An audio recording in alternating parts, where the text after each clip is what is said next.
We all know something about fermentation. It's a process used countless times each day to make a variety of dairy products, baked goods, and beverages. We sometimes think of it as letting foods go bad, but in a controlled way. With a little help, milk becomes yogurt, bread rises, and grains decompose, creating alcoholic beverages and alternative fuels. But looking at these examples only gives us a clue as to what's really happening and how we can use the power of fermentation to cost-effectively create a broad array of biological products. So, what is fermentation? A cell can be thought of as a microfactory. These cells can be bacteria, fungi, or specific cells from mammals, plants, or insects. In biotechnology, these cells are used to manufacture a product in a process called fermentation. For yogurt, buttermilk, and cheese, we use bacteria. To make breads and alcoholic beverages, we use yeast, a fungus. And the production of some vaccines require the growth of mammalian cells that are infected with a specific virus. The product the cells manufacture is usually a chemical the cells contain naturally, or a substance that the cells have been genetically altered to create, or even a metabolic waste product of the organism's growth, like one of our examples, alcohol. There are too many everyday products created by commercial-scale fermentation to even list, but some common ones include amino acids, biopharmaceuticals, dyes, enzymes, food products, lipids, steroids, and vitamins.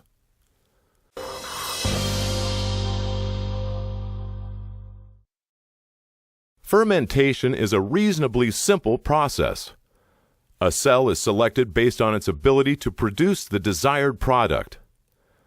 A seed stock of cells is put into a small amount of media. Media provides the nutritional products the cell needs to grow. When the population of cells has grown and consumed most of the nutrients, it's moved into a larger vessel with more growth media, and the process repeats.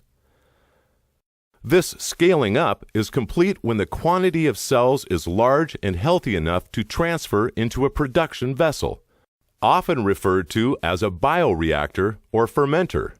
With plenty of fresh media now available and under tightly controlled conditions, the cells grow and manufacture product. When the fermentation is complete, the product is harvested. Fermentation is known as an upstream biotechnology process. It occurs early in the production flow, before recovery, purification, formulation, filling, and packaging. To better understand the fermentation process, we should first find out a little bit about the cells we use and what they may require to reproduce and stay healthy. Different cells have different needs. Some are aerobic, they need oxygen, while others are anaerobic and do not require oxygen. All cells require nutrition. A properly formulated media contains the necessary nutrients to allow cells to grow and produce. The fermenter mixes the cells evenly throughout the media to suspend the cells and supply the oxygen necessary for growth. Effective and efficient fermentation requires rigorous monitoring and control of the environment within the bioreactor.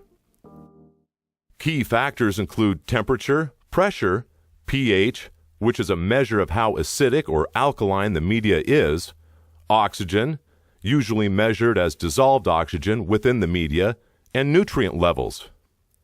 Although the environment and the media are tailored to the needs of specific cells, the life cycle of almost all batches follows a predictable pattern. The growth pattern has 4 phases: lag, exponential or log, stationary, and death. When a cell is first introduced to fresh media, it has to adapt to its new environment. This creates a lull or lag in the growth timeline. After the organism adapts, the batch takes off. The cells begin dividing at a constant rate an exponential or logarithmic or log increase, doubling, then doubling again, and on and on.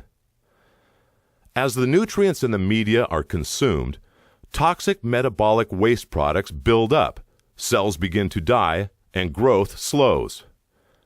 When it reaches a point that just as many cells are dying as are dividing, the batch enters the stationary phase. This is the point at which the key nutrients are completely consumed, the fermentation is stopped, and the fermented broth is harvested. If the fermentation were allowed to continue, the cells would enter the death phase. More cells die than divide, and, similar to the exponential phase, the death rate increases logarithmically.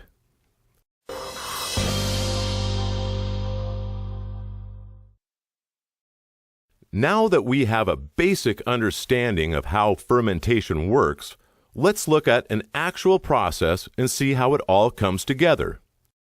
For our sample process, we will look at the production of green fluorescent protein, or GFP. GFP is broadly used as a biological marker. It's a fluorescent dye that's very well tolerated by most cells and doesn't interfere with normal cellular function. In the GFP fermentation process, we'll need to add an antibiotic to protect the purity of the batch, and then, late in the process, a biochemical inducer to turn on the GFP gene. Our materials for this process will include a bacteria seed stock, in this case E. coli, that has been genetically enhanced to produce GFP.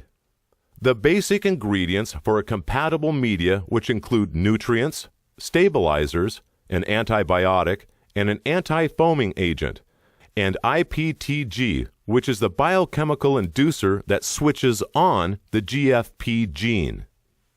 The equipment that we'll be using includes a 300-liter bioreactor, a UV-vis spectrophotometer to monitor the optical density, which is a measure of the concentration of cells in the bioreactor, a glucose analyzer to measure glucose, a key nutrient, an offline pH meter to help track the acid-base balance and adjust online measurements if needed, and a broth tank for our final product.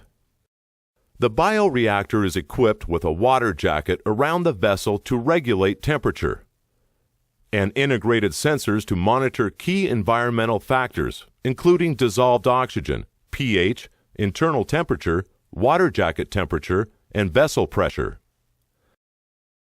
The reactor also has an agitator, dedicated ports for adding seed stock and media ingredients,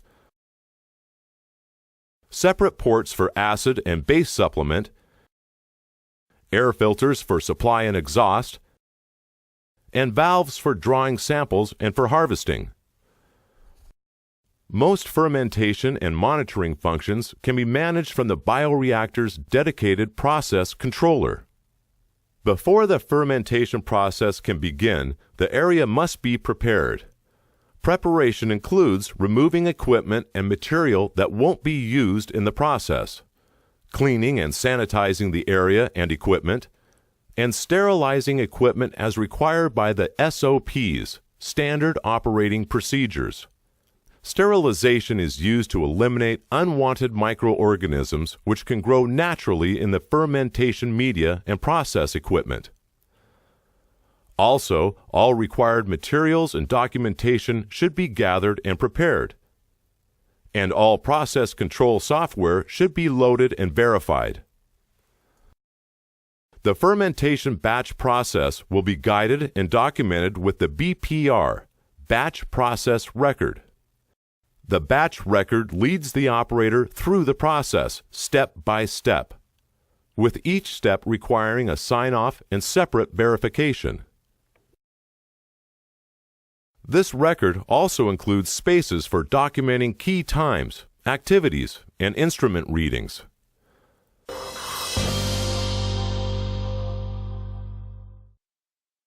The GFP fermentation process really begins with the expansion of our bacteria seed stock. After removing the specially modified E. coli from the freezer and thawing it, it's used to inoculate a small amount of fresh media in a shaker flask. After the number of cells has reached the target amount, the thriving cells are ready for fermentation.